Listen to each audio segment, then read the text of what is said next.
सोच लेके निकलते हैं कि घर से निकल कर हम जाए, अच्छा मुनाफा कमाएंगे, घर अच्छा पैसा लेके आएंगे और परिवार का गुजरान करेंगे। लेकिन जब हम पूरा दिन काम करते हैं तो इतना भारी कमीशन और इतना टैक्स, मतलब ऐसे चार्ज लगाते हैं, हिडन चार्ज लगाते हैं। आज तक हमें समझ में नहीं आता किस प्रकार से कौन से चार्ज लगाए जाते हैं। कभी चार्ज बढ़ भी जाता है, कभी कम भी हो जाता है, कभी किराया बढ़ जाता है, कभी कम हो जाता है। जब हम थक के घर जाते हैं शाम को, तब मालूम पड़ता है कुछ नहीं बचा है, हमने तो खाली मेहनत ही की और कुछ बचा नहीं। ना हमारा परिवार का भविष्य होता है, ना किसी का और कुछ होता है। तो हम ये जानना चाहते हैं आपके माध्यम से सर कि भारत टैक्सी हमारे भविष्य के लिए, हमारे परिवार के लिए और क्या क्या सुविधा देगी।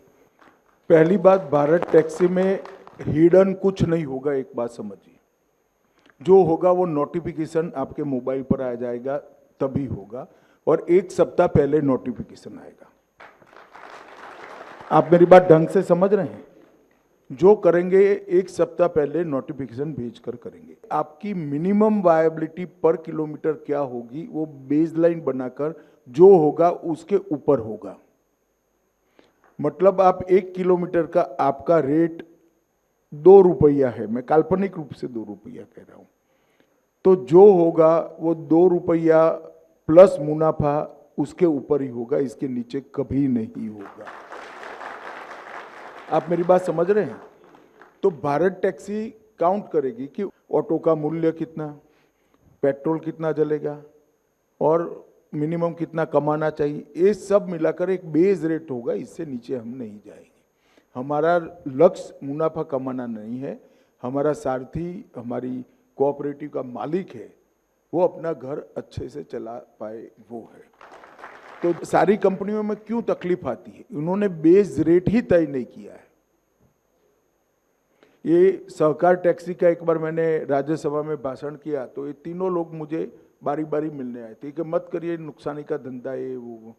फिर मैंने वैसे ही जानकारी के लिए पूछा कि भाई आपने आपके ड्राइवरों के लिए कोई मिनिमम बेस रेट बनाया है कि नहीं? नहीं, बेस रेट नहीं है, वो तो उसको अच्छा लगेगा तो आएगा, नहीं अच्छा लगेगा तो मेरे को वो नुकसान करेगा तो it is up to him, मतलब वो उसको देखना है।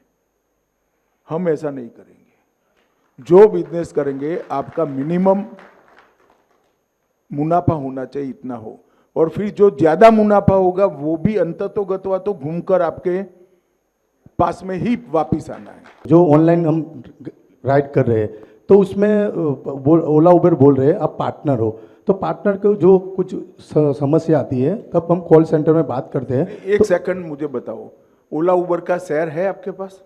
नहीं है सर। तो कैसे पार्टनर हो गए?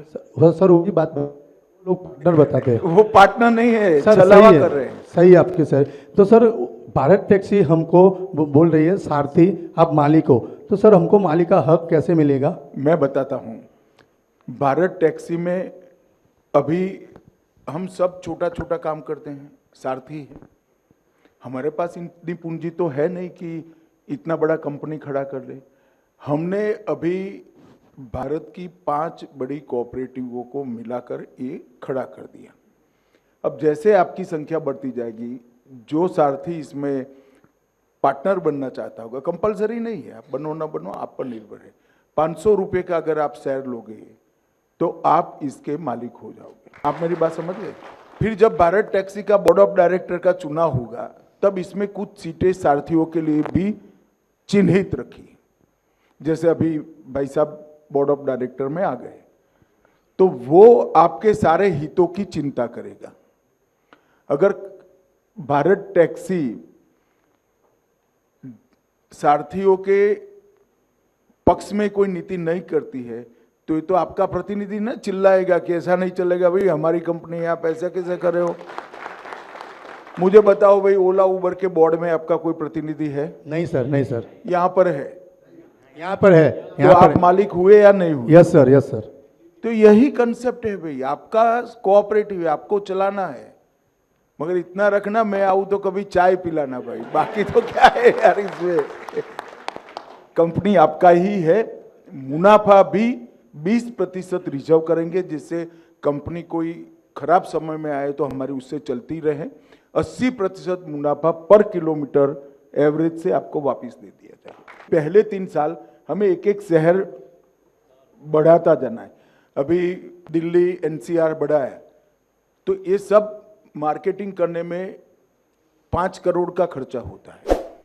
तब राजकोट बढ़ाएंगे वो, तो पहले 3 साल हमारा एक्सपेंशन में जाएगा।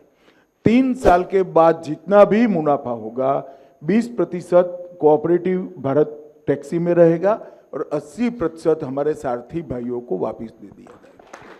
ಲೇಟೆಸ್ಟ್ ಹಾಗೂ ಇಂಟ್ರೆಸ್ಟಿಂಗ್ ಸುದ್ದಿಗಳಿಗಾಗಿ ಬಾಸ್ ಟಿವಿ ಕನ್ನಡ ಚಾನೆಲ್ನ ಸಬ್ಸ್ಕ್ರೈಬ್ ಮಾಡಿ, ಹಾಗೆಯೇ ಬೆಲ್ ಐಕಾನ್ ಪ್ರೆಸ್ ಮಾಡಿ.